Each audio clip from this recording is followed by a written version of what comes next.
What's up, guys? Today we're reacting to the other Dr. Nowhere video. Yeah, I literally just finished the other one, and I just wanted to record these back to back so I get a feel to. I don't know what I'm saying anymore, but yeah, these are all Dr. Nowheres, all the ones that I just recorded, and this one. Yeah, these are amazing. I would support these 100%. Yeah. Go check out these. This guy, he's really awesome. I like the videos. Yeah. See you guys. Now, this is not the outro. I got confused. Yeah. So today, what we're reacting to is the oddity compendium. I don't know. The oddity compendium. Intent 1. That's what we're reacting to today. Today. Yeah. So that's what we're watching. Now, what am I saying? Oh, I don't know. Let's just get into the video. That's very blue. I like that blue. Oh.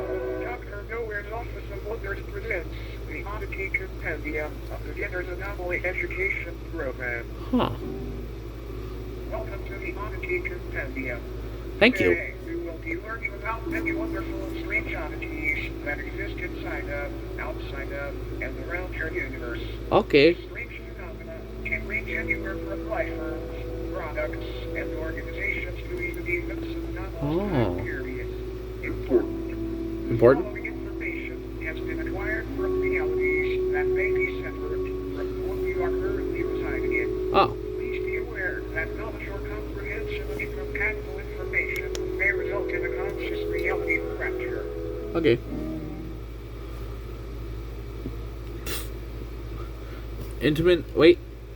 Installment number 1.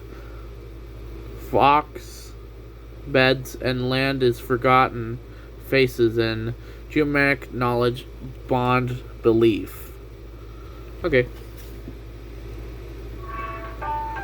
What we will learn today.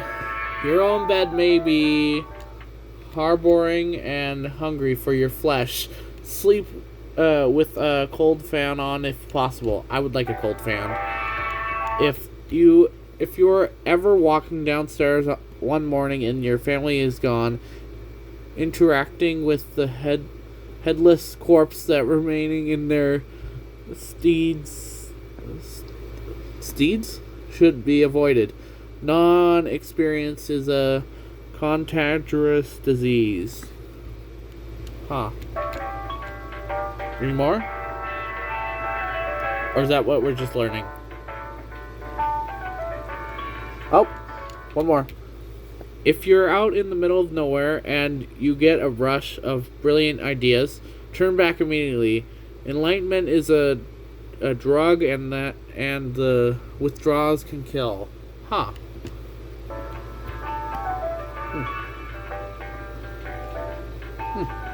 Are we learning anything else today, or is that it?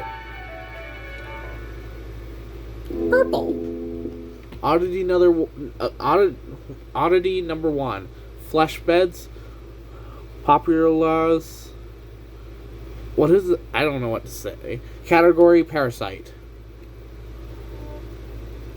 Fleshbeds or mattress folk are species of parasitic subhuman that highly resemble bedding mattresses. The body of a dormant fleshbed appears identical to a standard mattress. However, slicing the thin sheet-like skin reveals many soft organs, limb-like appendages, and the humanoid head which hides beneath the skin. Huh. They were first discovered in the late 1960s when a mattress company was surveying excess storage. Upon finding many seemingly pristine mattresses that had not been sold, they gave them away to thrift shops and people in need. The people who received the mattress folk initially had no issues with faux beds. It wasn't until the air began to warm up that these kept woke from their uneventful hibernations. The first reported victim was 19-year-old Alice Bidger. She had been sleeping on a flesh bed for roughly 6 months before her sudden disappearance. After noticing the stench of sulfur and rot originating from her bed, her family called authorities, and the inside of the mattress revealed a feasting parasite, several hundred human bones, and the half-digested Alice. The method in which the Tress folks sustain themselves is by waiting for the body heat of a host to wake them from their dormant state. Kind of like an egg, but not nearly as tasty. After they wake, they slowly unfold themselves from their soft mattress-like bodies. This process is very gradual and happens underneath its body or on its side so as not to be detected. After roughly a month of this process and on a night 70 degrees Fahrenheit or higher, its head and arms fully emerge and pull the sleeping host into its body, where prey is slowly digested. Huh. A feast fit for a king. Not much is known about how these sleeping beauties came about, but it is theorized that since they are subhuman, they were once a branch of Homo sapiens that merged with a missile network many years ago. Autopsies of Fleshbeds' digestive systems have revealed DNA samples from thousands of different people in each instance, some even tracing to people born during the 1600s. Another odd thing to note is that the mattress folk themselves contain DNA belonging to humans as well. One instance shared DNA of a blood type with Napoleon Bonaparte, leader of the French Republic during the time that the mattress folk were assumed to have come into existence. All in all, it might be a good idea to throw out that mattress that feels just a bit too warm lately. Probably. You might be sharing it with something unwanted. Good night, sleep tight, and don't let the dead bite. That's funny. Oddity number 2. Headless macrocosm mundum syncampita. Category. I don't even want to pronounce that. That seems too hard. / disease. The Headless macrocosm is a sub-reality nearly identical to Earth save for the fact that instead of humans, pale headless corpses remain in their stead. These corpses, though technically dead, do weakly breathe through the holes in their necks. Their hearts have also been observed to begin convulsing at seemingly random intervals. These beings are identical in appearance to one another aside from physical dimensions, which can vary severely between each corpse. The headless sub-people dwelling in this pocket reality have been observed changing their behavior when humans have physically interacted with them, and apparently gain a level of awareness and vitality when such events occur. There are approximately 2,393 living humans residing in this reality, all from parallel Earth. Every single resident recounts waking up in the Headless macrocosm after falling asleep under strange circumstances back in their home realities. No one back in their own parallel homes remembers their faces or identities, which leads to the belief that this place could be a form of anti-reality. A waste compartment of the universe used for aspects of reality that are useless or harmful to existential fabric. The humans that live in the Headless macrocosm are assumed to be taking shelter in abandoned structures and banding together to search for plant-based food during the warmer times. Fun fact, humans have coined multiple terms and nicknames for these headless corpses, such as stumpies, cranes, and ichabodies. Despite this sub-reality being detached from main reality, an incident took place which created a temporary tier between the two. A man residing in the Headless macrocosm was walking through a field with a small house in the center. Upon reaching the house, the man unintentionally brushed up against one of the breathing bodies. This body, just before motion was aside from the labored convulsions, sprang to life and removed the head of the man. It then proceeded to attach the severed head to the stump of its own neck. The man's name was Michael. What just happened? After the corpse, what was his name? What was his name? I don't know what his name was, but that was unexpected. That's kind of scared me. Yeah, this is really cool so far. And very interesting. In the year 2061 that resulted in governmental intervention. A family called to the authorities, described an impossibly tall naked figure appearing in their backyard. The presence of this oddity was highly distressing to the family, and they remained inside their home until the situation was resolved. The following photograph depicts this figure they spoke of. Michael Tedford's rotting head is affixed atop its frail neck.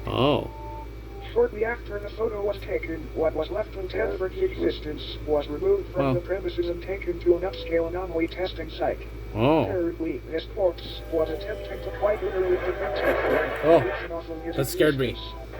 These breathing bodies appear to be in a constant state of yearning to reconnect with the roots of reality again, as they have been taken a hold of by a dangerous and contagious disease. This disease appears to be non-existence itself. It can affect anyone on Earth at any time, and once it takes hold, the Headless macrocosm gives you valid for residence within its endless meadows, filled with fellow patients. Don't worry, it's a rare diagnosis. Another fun fact. Occasionally, crude man-made structures will form seemingly out of nowhere in order to correspond with the structures on parallel Earth. As mentioned earlier, the Headless macrocosm itself functions like a digestive tract of the universe, and these structures may be antibodies attempting to fight off the virus of non-existence. Now then, check your head. Screwed on tight. Yep. Great, because you might want to hang on tight to it for this next one. Uh-oh. Huh. That was very interesting. I like that one. Oddity number 3. Obelisks of enlightenment. Illustratron geometrica. Category enlightenment divinity. I don't know how to pronounce all that. I don't know how to pronounce all that. That is very hard English. My English is very, very basic. Yeah.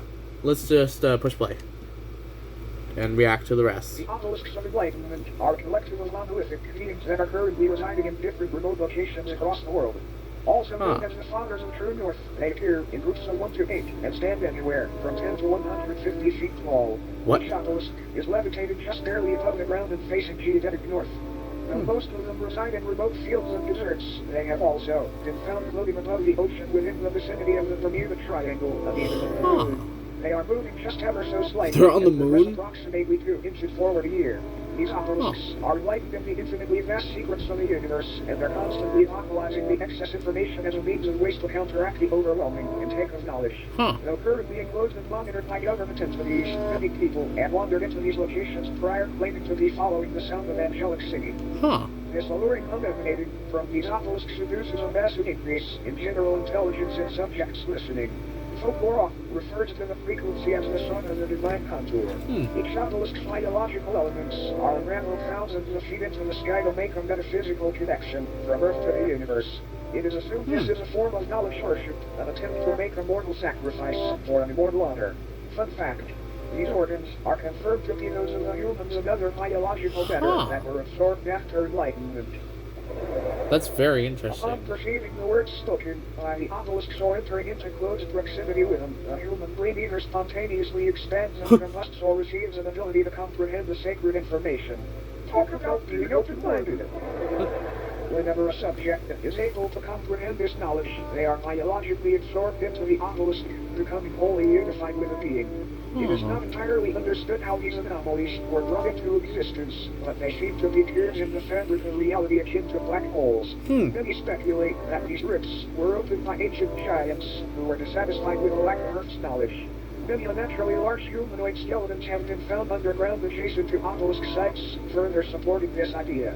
When the obelisks made their debut on Earth, they aided in the construction of the pyramids of Giza by bestowing they helped it with the pyramids? Pharaoh Khufu after he was lured into the desert by their beckoning cords. This knowledge would help Khufu rationalize a possible blueprint and method for building these grand tombs, and they were made into the shapes of pyramids as a tribute to the divine structures. All in all, these obelisks may seem malevolent, but it's important to remember that no physical pain could ever outweigh the agony of infinite knowledge.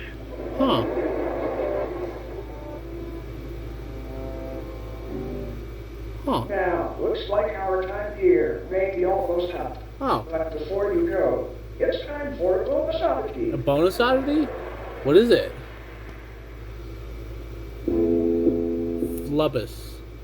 Filbus. This is Filbus. It is not known where Filbus comes from or why he is here, but there have been a number of people who, after consuming media depicting Filbus, have felt the overwhelming compulsion to practice Filbism. Filbism is a political and somewhat religious ideology which centers around the belief that building/consuming chairs and other wooden furniture is honoring Filbus' great sacrifice. It is not clear what this sacrifice is or what it refers to. Attributes and practices of Filbism include learning to build chairs, learning to properly digest chairs, promoting/discussing chair consumption on obscure internet forums, praising the fictional political candidate known as Filbus, who is said to advocate for making furniture consumption a socially accepted and widespread practice. There are so many wonderful things about Filbus. Consider the Dr. Filbus and become one with many others today. It's a great decision. Just eat your chair. Elaboration on the subject will eventually result in it becoming a sponsorship or advertisement of sorts. We have no idea how to avoid this, sorry. All Filbists will deny the existence of Filbism when directly questioned about it. This video was not in any way sponsored by Filbism. This is for educational purposes only. Filbism does not even exist. Eat your chair? Eat your chair? Should I eat my chair? Oh, wait. It's just about time for us to part ways. Okay. A re-cleansing process will now commence. Okay. This purely auditory procedure will ensure you do not come away from this with any ailments from beyond contracted during your viewing experience. Okay. Please close your eyes and Okay. do not open them until told to do so. Okay. I definitely have my eyes closed. Keep them closed. What is that thing? What is that thing? It's terrifying looking. They probably should have said... I should have probably kept my eyes closed. They're wide open. Why? What is that thing?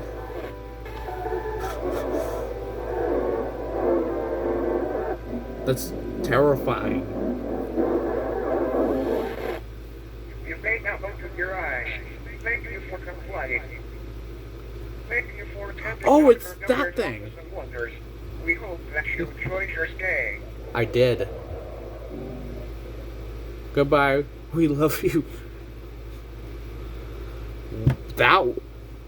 Okay. That was probably my favorite one of Dr. Nowhere's videos. That was amazing. I really liked that one. Should I eat my chair? I'm gonna eat my chair later. Yeah. I really like all the lore put into this. That was really, really amazing. Let's just put it like there.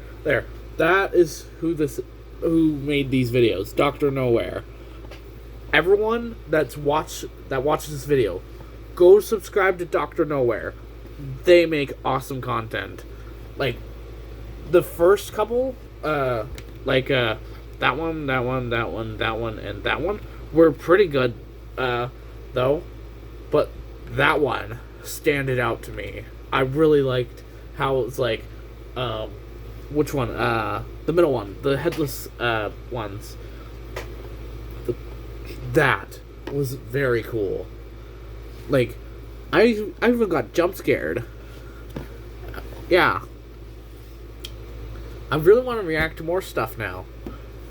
I don't know what to react to. Yeah. I think that's gonna be the end of this video. Go subscribe to Dr. Nowhere. They are very, very good.